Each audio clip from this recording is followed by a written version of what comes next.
Muy buenas tardes, muchas gracias por estar conectados ya. Vamos a dar inicio a la clase. Licenciada. Buenas tardes, denme un minutito, me estoy coordinando acá. ¿Cómo les fue con sus tareas anteriores? ¿Alguien tiene alguna dudita, comentario, observación, queja?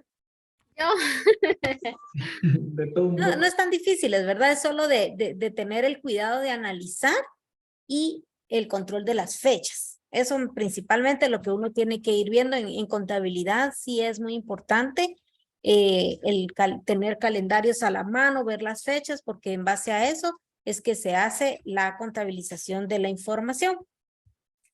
Entonces, el día de hoy vamos a pasar a un siguiente tema que se llama admisión de socios. Voy a proyectar mi pantalla. De admisión de nuevos socios, así como nosotros tenemos información, su clase ya que comience entonces se refería a muchos incorporaciones. Tenemos a un nuevo compañerito que se llama Kevin Ablexón. Vamos a ver en qué grupo lo podemos agregar, porque como ya teníamos los grupos organizados para las investigaciones, si no le va a tocar que trabajar solito. Kevin, hazme un favor, después de que termines tus clases el día de hoy, pégame una llamadita para que podamos ver entonces cómo podemos trabajar contigo la información que está pendiente, así como la información de la investigación. Si ustedes ven aquí en pantalla, pues tengo la plataforma en la fase número 2, es donde encuentran ustedes los temas de investigación, porque como les decía yo, esto es lo que va a entrar ya en segunda fase. En primera fase no entran todavía las presentaciones. Y aquí está el archivo que les permite ver quiénes están, en qué grupo y cuáles temas son los que tienen que realizar. Permítame, quiero ver si en esta máquina tengo la información de los grupos, porque eso lo hice en mi casa. Vamos a ver. Temas de exposición 2023. Voy a dejar de compartir acá.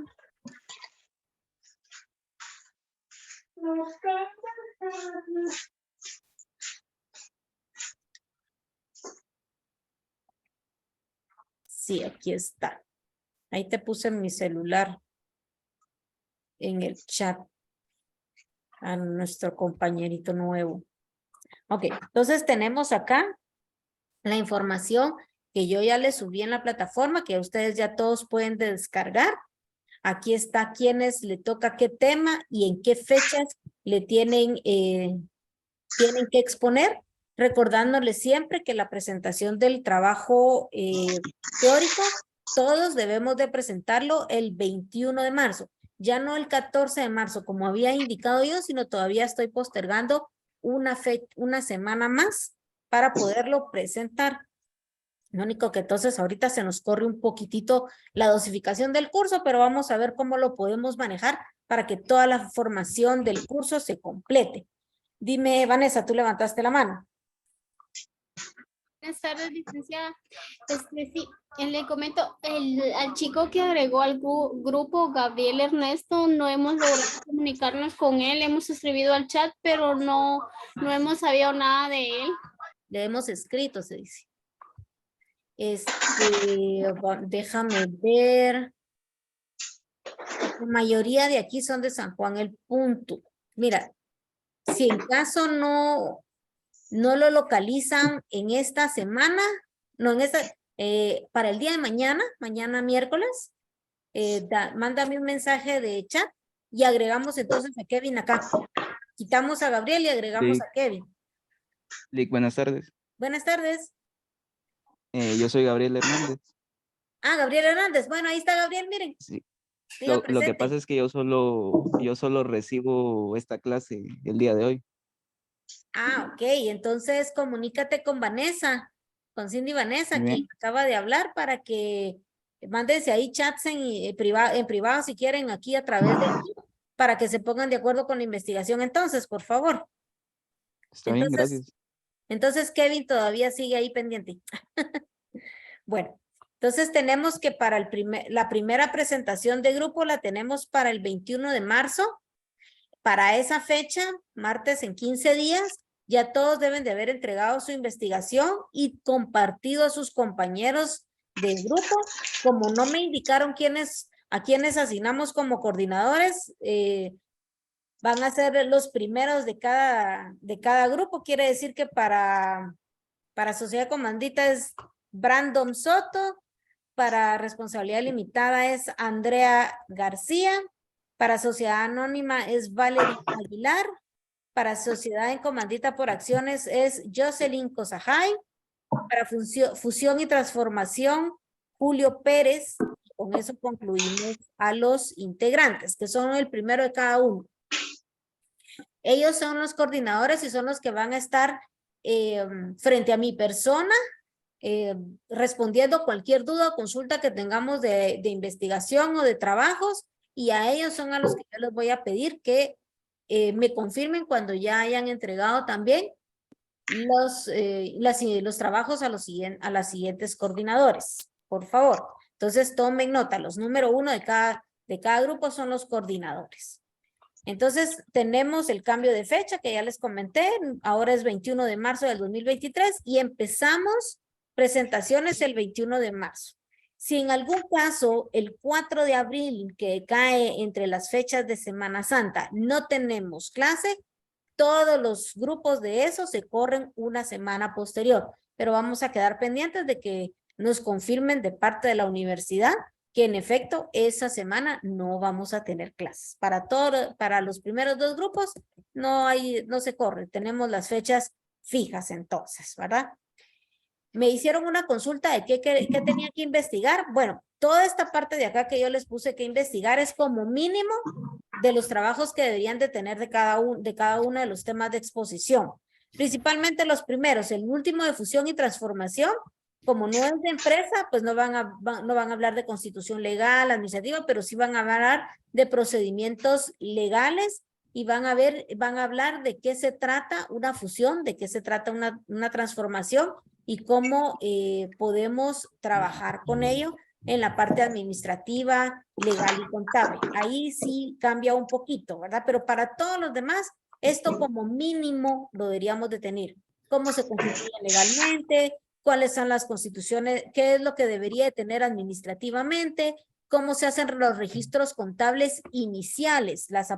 Estoy hablando de las aportaciones y el primer libro contable que manejamos, que es el libro inventario, que sería el balance general de la parte contable. ¿Cuáles son procesos administrativos que deberíamos de tener para cuando se está constituyendo una empresa? ¿Cuáles son las responsabilidades que se le asignan a cada una de las personas que deben de integrar cada sociedad? Y una función general de qué es la empresa y por qué se diferencia de las otras sociedades, ¿verdad? Bueno, ¿alguna dudita o consulta de esto, de la investigación? Muy bien.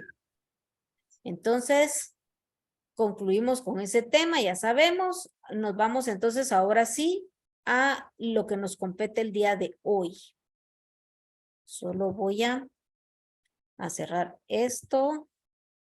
Listo. Cierro esta pantalla y ya me voy con mi teoría. Esta teoría que están viendo ustedes tampoco, no la tienen ahorita en su plataforma, pero la voy a dejar subida el día de hoy con respecto a lo que estamos viendo. Posiblemente no veamos toda la información que tengamos aquí, sino queda para la siguiente clase, pero ustedes ya van a tener el resto de la información. Entonces, ¿de qué vamos a hablar el día de hoy? Así como vimos cómo se hacían las constituciones primarias de los negocios, principalmente de personas, las aportaciones que hacían, lo que la escritura nos establece. Ahora vamos a aprender cuándo podemos admitir nuevos socios. porque las empresas pueden admitir más socios de los que ya tienen. Recordémonos que hablamos de una escritura de constitución en donde habíamos hablado de un capital de autorizado, suscrito y pagado. No entramos a detalles de esa información porque las investigaciones de las sociedades accionadas, de ahí nos van a hablar esta parte de las acciones y de los capitales. Sin embargo, pues nos interesa conocer de forma general para saber de qué estamos hablando ahorita. Y resulta ser que cuando una empresa se constituye, paga por tener un capital autorizado. Ya después viene el suscrito y viene el pagado. El suscrito y el pagado, lo que estamos viendo ahorita con respecto a las aportaciones. Cuando son nuevos socios, muchas veces pasa de este tiempo que nosotros estamos haciendo la constitución de negocio. Entonces, necesitamos hacer ampliaciones a la escritura de constitución o modificaciones a la escritura de constitución. De forma legal, pues lo que tenemos que hacer es nuevamente una reunión en asamblea. En este caso, es una asamblea extraordinaria. Nuevamente, no entramos a ahondar en estos detalles porque forma parte de las investigaciones, que ya sabemos que las empresas tienen que tener reuniones ordinarias, reuniones extraordinarias, y esta parte de la admisión de nuevos socios se hace en reuniones extraordinarias. ¿Qué se hace en esa reunión? Pues ya sabemos nosotros que en las reuniones nosotros tenemos que llevar un acta o un control de todo lo que se hable en la reunión. Y para eso está conformado una junta directiva. La junta directiva establece todos los lineamientos, hace toda la información. Ahí están conformados. En este caso, para admitir a los nuevos socios, deben de estar la totalidad de los socios para poder aceptar o rechazar a un nuevo socio. Esto lo encontramos en el artículo 43 del Código de Comercio, en el cual nos indica que no se pueden admitir socios nuevos sin el consentimiento de los demás, de forma unánime, o sea, de forma total. A veces en la práctica sucede que yo soy socia de un negocio, pero yo no puedo ir porque me fui de paseo a Europa y entonces dejo a un representante. Y entonces le dejo un documento legal donde avala que él me va a representar y tiene voz y voto en la reunión extraordinaria que se van a dar acá. Entonces él va a tomar decisiones en mi nombre para así aprobar o desaprobar. Lo más recomendable es que cuando sean este tipo de situaciones que son específicas o especiales, que sí esté presente el socio verdadero y no con un representante, porque el representante va a tomar decisiones tal vez equívocas porque no conoce el movimiento de la empresa o no sabe bajo qué circunstancias o situaciones están dando que están aceptando nuevos socios. Entonces, de preferencia es que los socios reales, legales, estén presentes, ¿verdad? Entonces lo vamos a registrar en mi libro de actas. Recordémonos que ese libro de actas lo hablamos muy al principio cuando hablamos de los libros contables, autorizados, habilitados, principales y secundarios. Este empieza a formar parte como un libro principal por ser de una sociedad y tener que consignar todas las actas o todas las reuniones que tengan estas empresas y principalmente esta parte para que todo quede constancia de qué fue lo que se habló en la reunión, si uno desea regresar o ver algún inconveniente que hubo, algún problema, algún cambio, que supónganse que nuestros abogados que nos tramitan toda la parte legal de contratos y todo, hicieron mal el contrato porque la reunión en el acta establecen otra cosa, ahí es donde nosotros podemos ver que no vaya a haber discrepancia. ¿Por qué? Porque esas actas cuando se asientan en el libro y se imprimen o se vacía con letra, dependiendo cómo manejen su libro, tienen que ir las firmas de los que estuvieron presentes en la reunión. Entonces ahí con esa firma se aduce de que están entendidos que todo lo que está puesto en el acta es correcto y lo aceptan, ¿verdad? Entonces cualquier cosa ahí nos podemos nosotros abocar. E incluso los libros de actas, como están autorizados y habilitados, tantos como el libro tanto por la SAT como el registro mercantil, ahí no hay, ¿cómo se diría? No hay excusa de que no esté registrado, que no esté puesta la información, ¿verdad? Aquí dice que estas ampliaciones se harán constar en escritura pública y el testimonio deberá presentarse en el registro mercantil dentro del mes siguiente a la fecha de dicha escritura. Quiere decir que si hoy nos reunimos, estamos tomando decisiones, el abogado o la persona que va a hacer el trámite en el registro mercantil tiene 30 días y ahí no dice si son 30 días hábiles y 30 días siguientes, calendario, entonces de preferencia decimos que es 30 días, ¿verdad? Calendario, porque dice mes siguiente, pero ya sabemos que los meses son de 30 a 31 dependiendo, o incluso el de febrero 28, entonces normalmente se dicen 30 días calendario, ¿verdad? Incluyen sábados y domingos.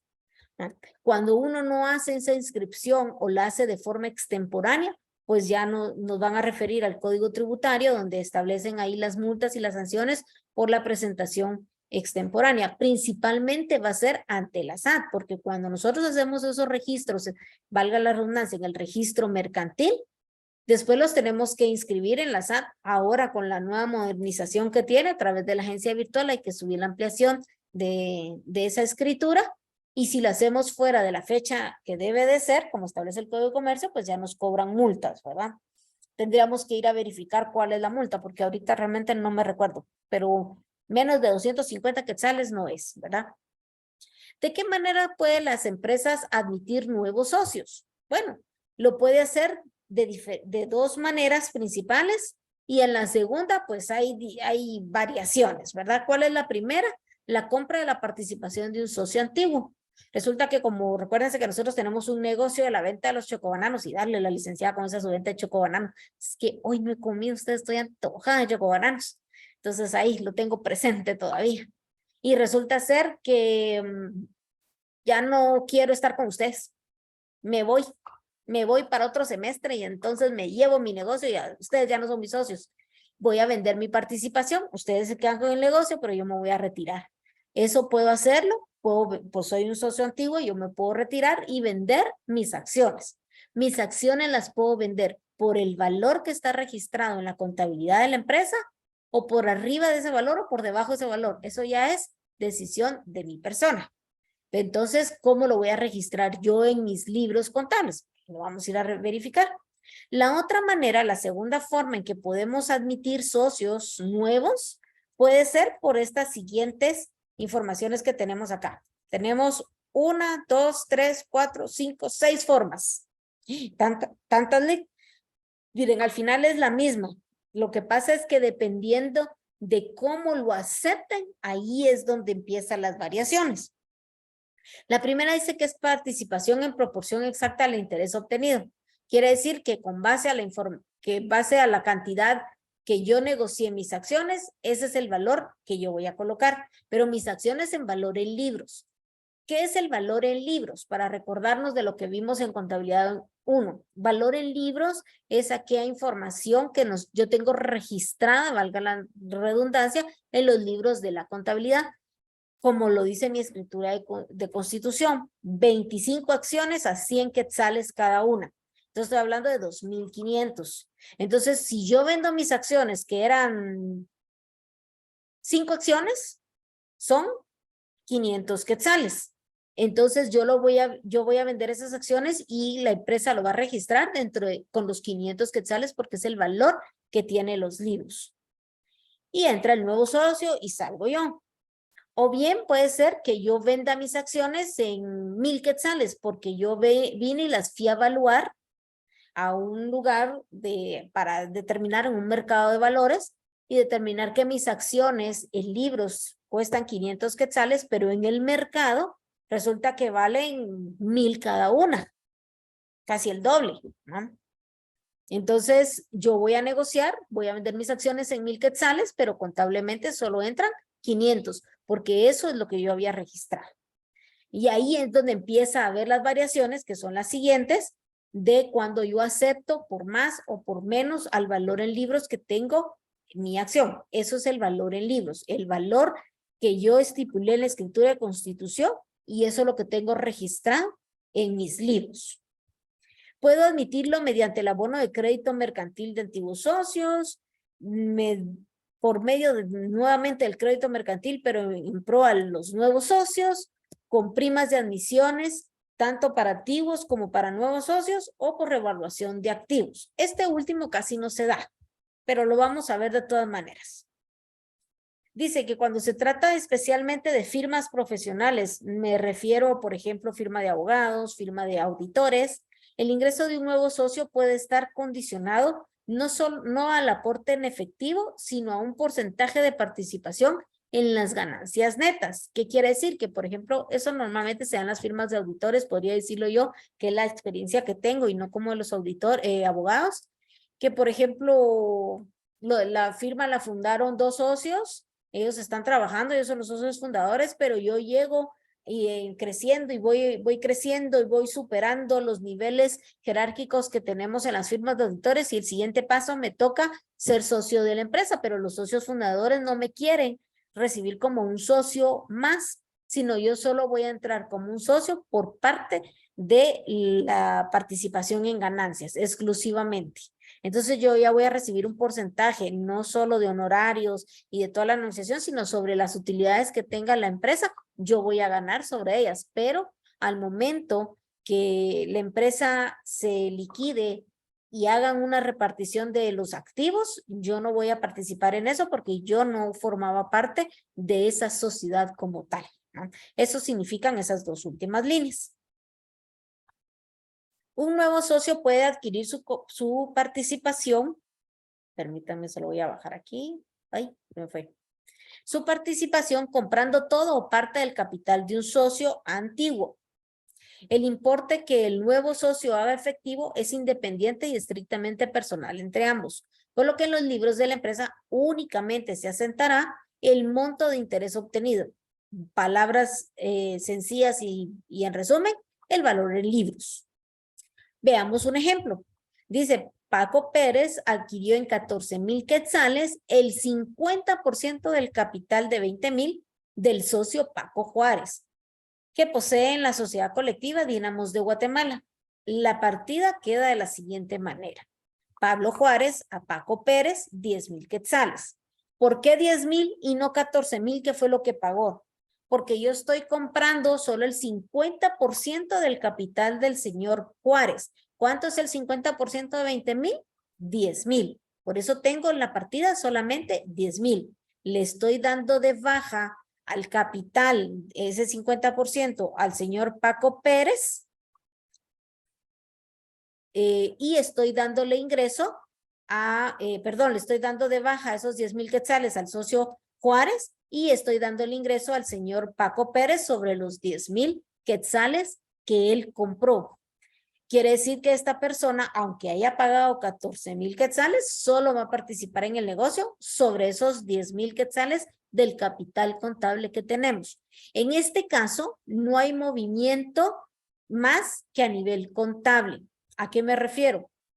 ¿Cuáles son los soportes de las partidas? Cuando hablábamos en contabilidad 1, y en el resumen que vimos al principio de este curso, ya que varios no estaban conmigo en contabilidad 1, cada vez que hacemos una partida tenemos que documentarla, tenemos un documento de soporte, a eso me refiero, el soporte de esta partida.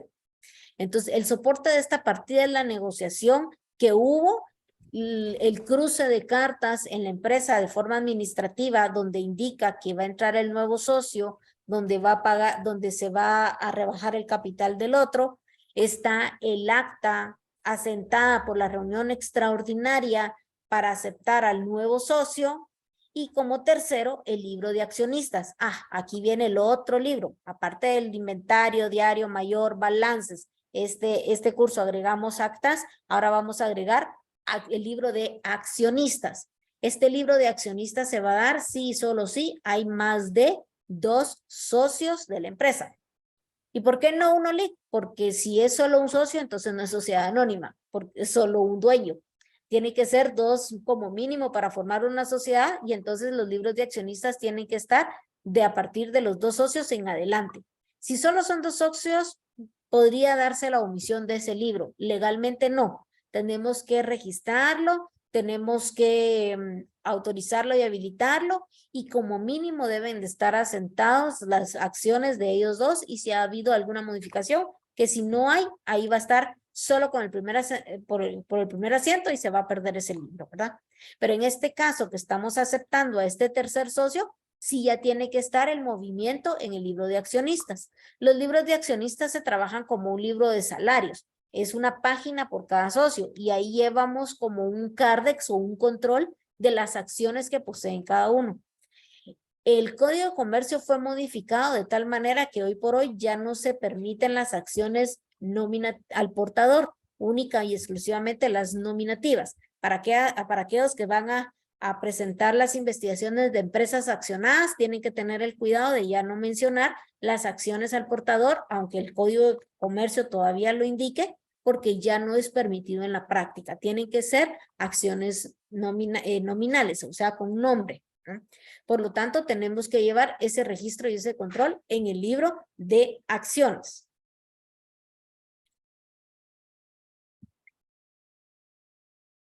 En este caso, no hay otro soporte, por ejemplo, de bancos o caja, porque no hubo movimiento de dinero que a la empresa le afecte. Simplemente vamos a hacer un cambio de valor de acciones en nombre.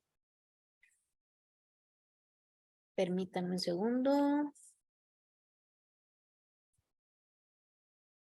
Muy bien, Valerie. Ok. Entonces tenemos que no vamos a tener ese soporte de dinero porque no hubo movimiento como tal. Y por eso mismo es que solo tenemos esta partida, el cambio. Pero sí hay un proceso administrativo que tenemos que hacer. Mandar a imprimir o hacer las nuevas acciones, anular las antiguas acciones y asentarlo en el libro de acciones.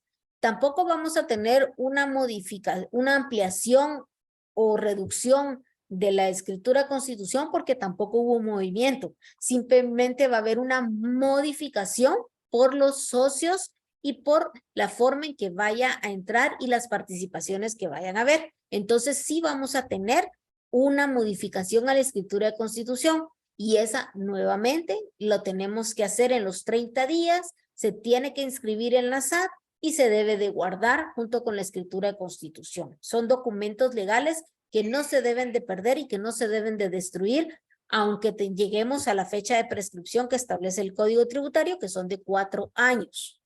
Lica, ¿qué se refiere con eso a los 4 años? Es que en el Código Tributario dice que yo la papelería contable puedo yo guardarla hasta un máximo de 4 años. Después de esos 4 años, yo ya puedo destruir esa información y la SAT no me puede obligar a mí a presentar información después de ese año. Periodos contables cerrados. ¿Qué quiere decir? Que ahorita en marzo que nosotros vamos a presentar el año 2022, como no se ha presentado todavía, yo tengo que tener resguardados mis documentos del año 2022, 21, 20, 19, 18. A partir del 31 de marzo que yo ya presente la declaración anual del 2022, el 2018 ya me lo puedo destruir y entonces ya solo me quedo con 19, 20, 21 y 22. Pero hay documentos que nosotros no podemos destruir aunque la ley no lo permita, pero la ley está hablando a nivel fiscal, como por ejemplo las planillas del ICS, los documentos legales contables como escrituras, modificaciones, patentes, toda esa información se debe de resguardar siempre, ¿no? Dice, salvo pacto en contrario, no se requiere registrar en libros lo pagado a Juárez, sino hasta el monto de su participación adquirida, lo que acabo de mencionar, ¿verdad? Esto es una forma sencillita porque no hay movimiento más que el valor. Simplemente tenemos que tener en consideración cuál fue la negociación que hicieron ellos y cuánto es el valor y cantidad de acciones que yo tengo que traspasar de una persona a otra, ¿no? El método del crédito mercantil. Voy a levantarlo un poquito. Hoy se me fue. Se dice que además del valor en libros de una empresa, lo que se paga en exceso por la misma al ampliarse da origen al crédito mercantil. Este debe de aparecer en los libros cuando una empresa adquiere a otra y paga por encima del valor que tienen los activos. ¿Qué quiere decir con esto? Resulta que la empresa tiene años de estar existiendo y ya se ha acreditado, la gente lo visita, uno siempre sabe que está abierto en tales horarios, que uno encuentra lo que quiere, que hacen un buen servicio y todo eso va sumando y sumando para darle un récord crediticio a las empresas, ¿ya? Ese récord o ese crédito me sirve a mí como para decir mi empresa está bien fundamentada, tiene buenas ganancias, contablemente tiene un valor, pero en el mercado tiene otro. ¿Cómo determinamos el valor de mercado?